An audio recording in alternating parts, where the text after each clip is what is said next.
할렐루야. 2월 새벽기도 11조 셋째 날 기도의 자리에 나오신 모든 분들이 무엇보다도 우리의 영원한 기업 되시는 하나님으로 인하여 만족하고 감사하는 삶을 살아가실 수 있기를 주님의 이름으로 축복합니다.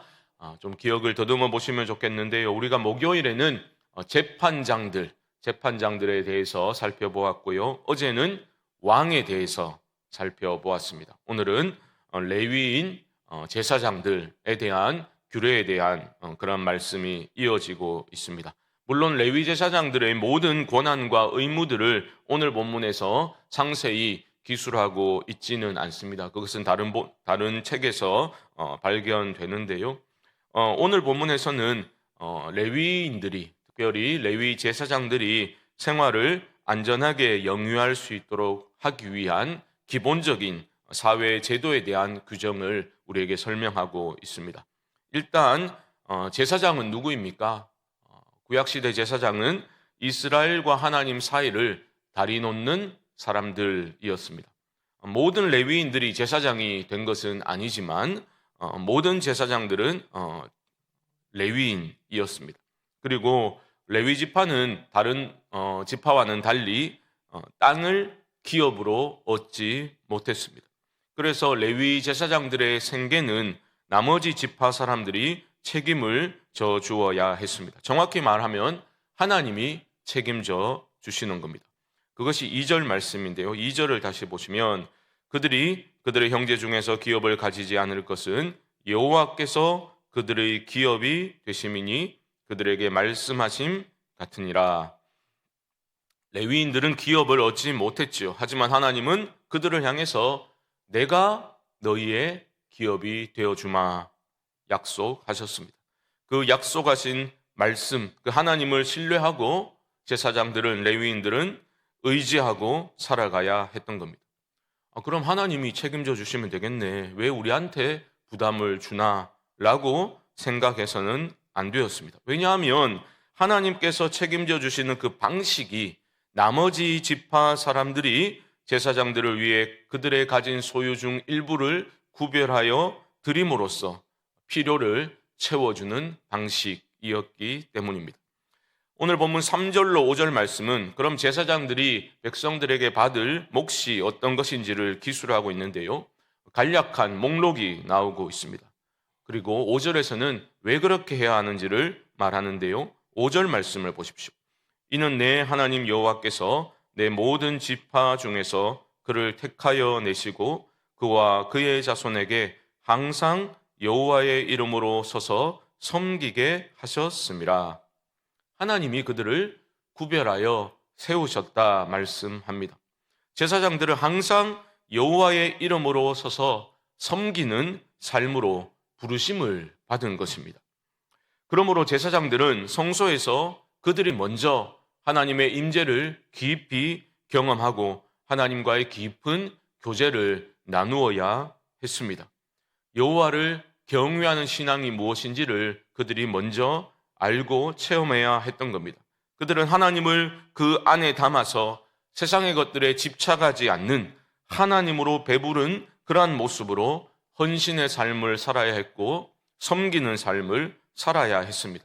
그것이 하나님과 백성들 사이를 다리놓는 제사장들이 갖추어야 할 기본 중의 기본이었다라는 말입니다. 하지만 하나님으로 배부르다고 해서 먹고 살 양식조차 필요 없는 것은 아니었습니다. 그래서 하나님은 그들의 생계를 책임져 주시기 위한 규례를 명하신 것입니다. 오늘 본문은 교회를 섬기는 목회자들의 삶의 문제에 자연스럽게 적용될 수밖에 없습니다. 물론 목회자가 구약의 제사장이다라고 저는 한 번도 말씀드린 적은 없습니다. 하지만 분명한 공통점이 존재합니다. 목회자는 주님의 몸된 교회를 전문적으로 섬기라고 하나님이 세워주신 종입니다. 부르심을 받은 것입니다. 그러므로 목회자는 항상 여호와의 이름으로 서서 섬기는 모습이 그들에게 반드시 있어야만 합니다. 어떤 성도들은 우리는 뼈 빠지게 일해서 먹고 사는데 목회자들은 빈둥빈둥 하는 일도 없이 놀고 먹는다라고 생각하고 또 그렇게 말하기도 합니다. 그것은 매우 무례하고 어리석은 생각입니다. 목회자들은 성도들의 영혼을 섬기고 그들을 위해서 기도하고 사랑으로 보살피고 섬기는 일을 감당하는 사람들입니다. 여러분들이 알지 못하는 여러 가지 일들이 교회 안에는 있습니다. 저는 한 번씩 교역자 회의 때 이런 말을 해주곤 합니다. 일한 만큼 받아야 한다거나 받은 만큼 일하겠다라는 마인드가 정확히 사꾼의 마인드다라고 이야기해 줍니다. 잘 먹고 잘 살기를 바랬으면 왜 목회자가 되었느냐라고 말해 주기도 합니다. 교회는 교역자들의 기본적인 생계가 가능하도록 책임져 주어야 합니다.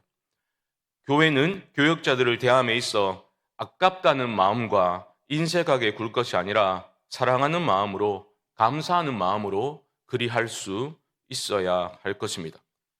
이런 생각입니다.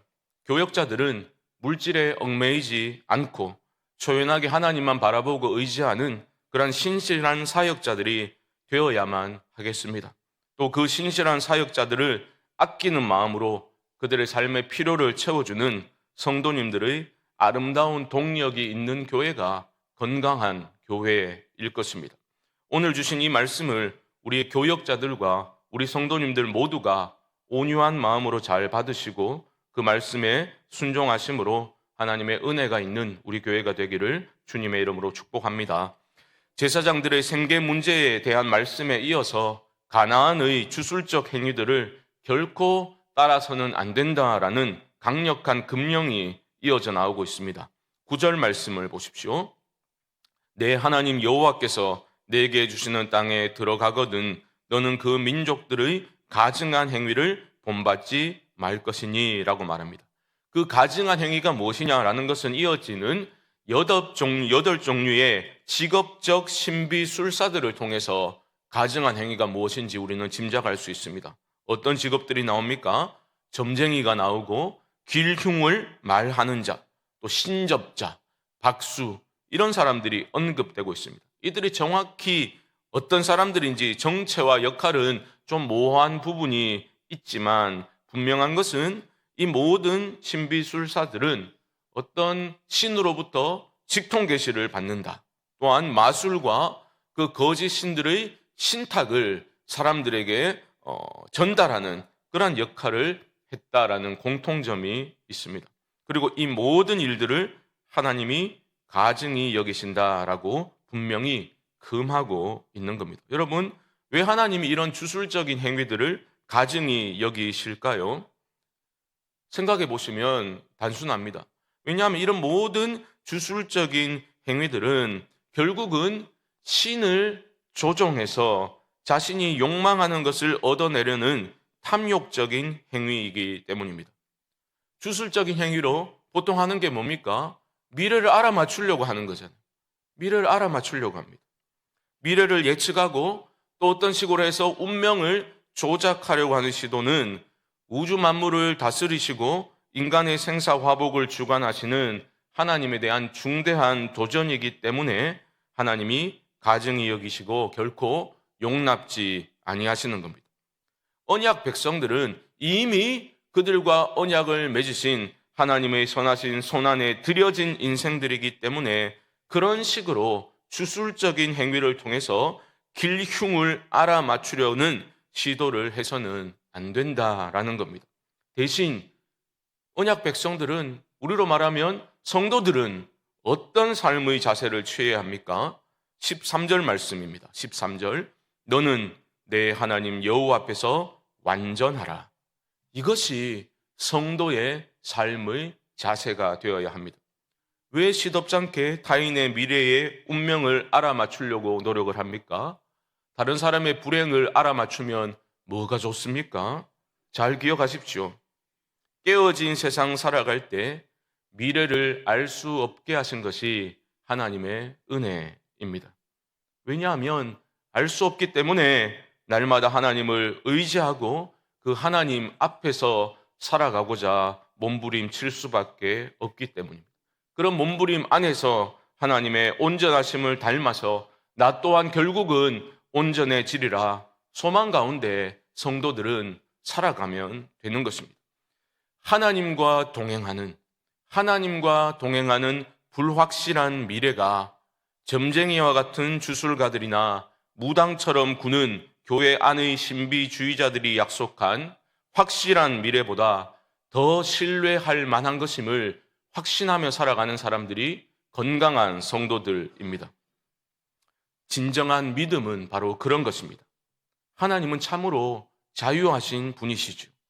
이미 우리에게는 하나님만을 의지하고 자유함 가운데 주님만을 사랑하고 섬기며 살아갈 만한 충분한 지식을 이미 우리 모두에게 주셨습니다.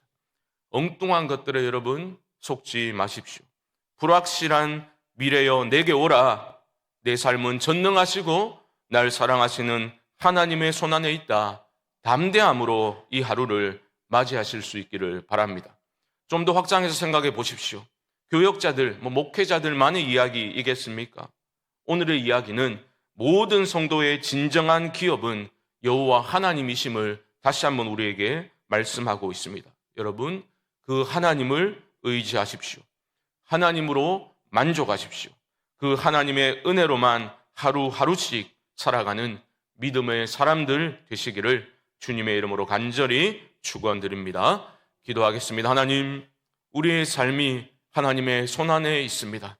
불확실한 미래 때문에 염려가 찾아오고 두려울 때도 있지만 우리가 말씀을 대하고 하나님을 기억하고 생각할 때에 이미 우리의 삶은 하나님이 품어주신 줄 믿습니다. 담대함으로 하루를 맞이하게 하여 주시옵시고 하나님 앞에서 온전함으로 살아가며 소망 가운데 그리 살아가는 것이 하나님이 가장 기뻐하시는 것이요 확실한 미래라는 것을 우리가 기억하고 살아가게 하여 주옵소서. 그리고 무엇보다 하나님으로 배부른 삶을 살게 하여 주옵시고 물질에 얽매인 삶이 아니라 참 자유한 삶, 자족하는 삶을 살아갈 수 있는 참된 믿음이 우리에게 회복될 수 있도록 하나님 은혜 베풀어 주옵소서. 지금은 우리 주 예수 그리스도의 크신 은혜와 하나님 아버지의 무한하신 사랑하심과 성령님의 교통하심이 새벽기도 11조 셋째 날 기도의 자리에 나와 하나님으로 배부르기를 소망하고 간구하는 사랑하는 성도님들의 심령 가운데 지금부터 영원토록 함께 있을지어다. 아멘.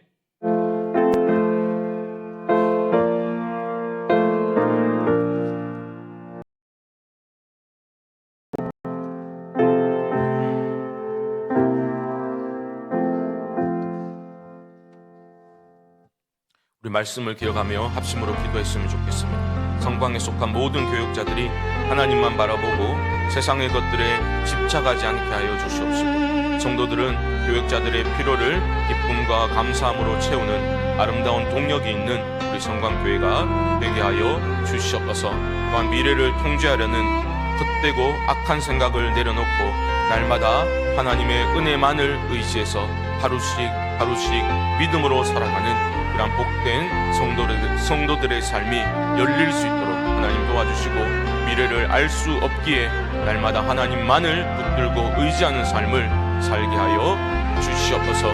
이외에도 개인적인 기도의 제목들을 가지고 우리 주님의 이름을 한번 부르고 기도하겠습니다. 주여, 하나님 은혜를 감사합니다.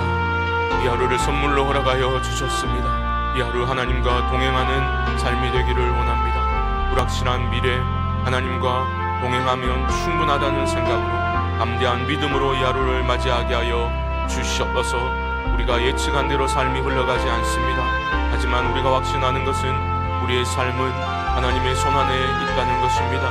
하나님이 우리를 이미 안아주셨고 우리에게 최상의 것을 이미 허락하셨습니다.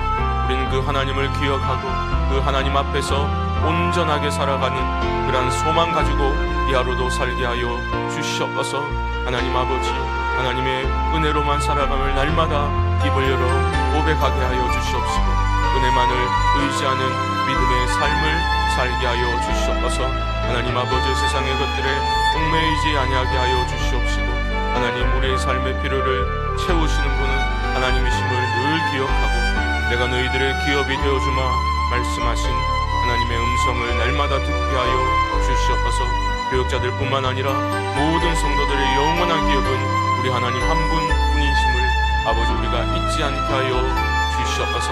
깨어진 세상 살아갈 때에 헛된 것들을 의지하지 아니하고 하나님을 붙들고 의지하는 우리 성광의 교우들 되게 하여 주시옵시고, 우리 교회가 아름다운 동역이 있는 교회가 되게 하여 주시고, 하나님 아버지께서 기뻐하시는 그런 건강한 교회 되게 하여 주시옵소서.